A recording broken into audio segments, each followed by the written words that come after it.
हमारा अध्याय है भोजन, पोषक तत्व और स्वास्थ्य।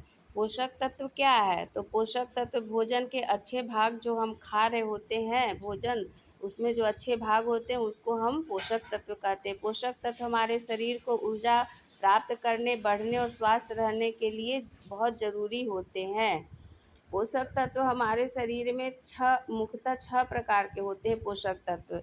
जो हम भोजन कर रहे होते हैं उन भोजन में 6 प्रकार के पोषक तत्व पाए जाते हैं। पहला है प्रोटीन, कार्बोहाइड्रेट, दूसरा है, तीसरा है वसा, चौथा है विटामिन, पाँचवा है खनिज लवण, छठा है पानी। तो प्रोटीन जो हमारी मांसपेशियों और शरीर के अंगों को बनाते और ठीक करते हैं। यह हमें दाल, दूध, अंडे और पनीर के रूप में खाने से प्राप्त होते हैं। दूसरा पोषक तत्व है कार्बोहाइड्रेट। कार्बोहाइड्रेट जो है वह हमारे काम को करने, खेलने के लिए तुरंत जो ऊर्जा होती है वह ऊर्जा हमको कार्बोहाइड्रेट से मिलता है। और कार्बोहाइड्रेट हमारे भोजन में चावल, रोटी, ब्रेड, आलू से प्राप्त होता है।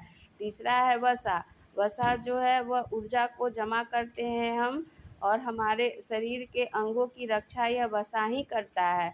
वैसे तो वसा लोग बोलते हैं कि ज़्यादा नहीं खाना चाहिए, लेकिन एक उचित मात्रा में हमारे शरीर को वसा की अति आवश्यकता होती है। अगर हम वसा नहीं लेंगे तो यह भी हमारे शरीर में एक रोग के रूप में उत्पन्न हो जाता है। तो वसा भी हम घी, तेल, मक्खन, मेवे को खाते हैं जब अपने भोजन में, तो वह वसा के रूप में हमारे शरीर को प्राप्त होता है। विटामिन जो होता है वह हमारे बीमारियों से हमारे शरीर को बचाता है और कोशिकाओं को मजबूत करता है। तो विटामिन्स भी हम अपने भोजन में फल, सलाद के रूप में जो खाते हैं उससे हमको विटामिन्स की प्राप्ति होती है। पाँचवा है खनिज लवण। खनिज लवण हड्डियों को और खून को मजबूत बनाते हैं। हड्डियाँ, अगर हम खनिज लवण नहीं लेंगे तो हड्डियाँ कमज़ोर हो जाएगी, हमारे शरीर में खून नहीं बनेगा, तो हमारा काम काम पे प्रभाव पड़ता है। तो हमारे शरीर को खनिज लवण भी आवश्यकता होती है, और खनिज लवण हमको भोजन से ही प्राप्त होता है। जिन चीज़ों में भोजन में खनिज लवण होता है उनको हम खाते हैं। छठा है पानी। पानी जो होता है भोजन से पोषक तत्वों को शरीर में लेने में मदद करता है। पानी से हमारा शरीर में जो पोषक तत्व जाते हैं उसमें गंदगी जो होता है उसको भी वह बाहर निकालता है पेशाब के ज़रिए और पसीने के ज़रिए। अब है कि संतुलित आहार किसे कहते हैं? तो संतुलित आहार जो होता है वह भोजन जिसमें सभी पोषक तत्व और पानी, रेशे हमारे शरीर के लिए सही मात्रा में जाए तो उसको हम लोग संतुलित आहार कहते हैं। जब हम भोजन ले रहे होते हैं तब उन भोजन में इन सभी चीज़ों की मात्रा एक अनुपात में, उचित मात्रा में होनी चाहिए।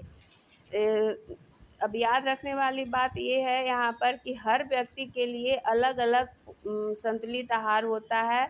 जैसे कि अगर मेहनत करने वाला मज़दूर है या खिलाड़ी है तो उसको ज़्यादा ऊर्जा और कार्बोहाइड्रेट की ज़रूरत होती है, और बढ़ते हुए बच्चे जो हैं उनको ज़्यादा प्रोटीन की ज़रूरत होती है। तो खिलाड़ी को कार्बोहाइड्रेट वाला भोजन ज़्यादा अपने संतुलित आहार में रखना होगा, और बढ़ते बच्चे को प्रोटीन वाला भोजन ज़्यादा अपने आहार में रखना होगा।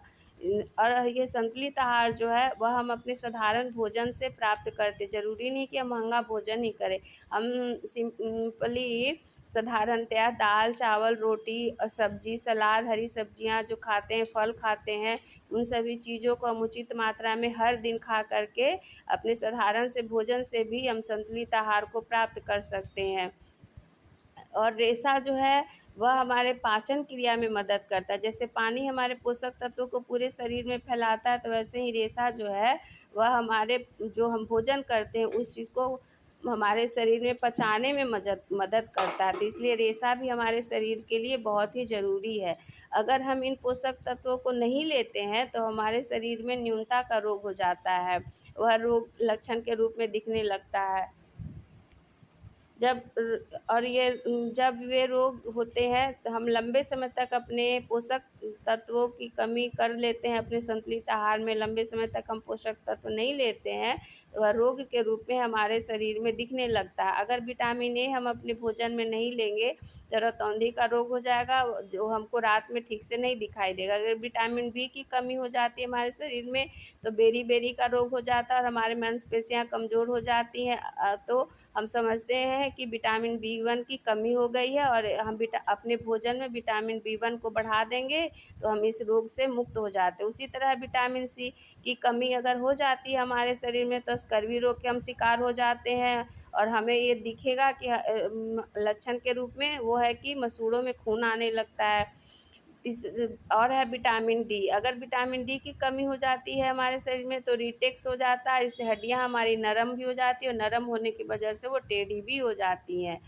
और तो हमको विटामिन डी अपने शरीर में बढ़ाना होता है तो भोजन के ज़रिए या फिर डायरेक्ट सूरज की रोशनी में थोड़ी देर सुबह की सूरज की रोशनी में रहते हैं तो उससे भी हमको विटामिन डी की प्राप्ति हो जाती है।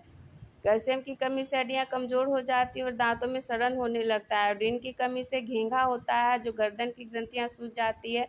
आयोडीन हमको नमक से प्राप्त होता है तो हम संतुलित आहार में नमक की मात्रा बढ़ा लेंगे थोड़ा बहुत। लोहा की कमी से एनीमिया हो जाता है जिससे शरीर कमज़ोर हो जाता है, शरीर पीला पड़ जाता है। अब हम अपने शरीर में लोहा का मात्रा बढ़ाने के लिए संतुलित आहार में लोहे वाला पोषक तत्व लेंगे तो हो जाएगा पूरा। इस तरह से हम अपने संतुलित आहार को ले सकते हैं और रोग से बच सकते हैं।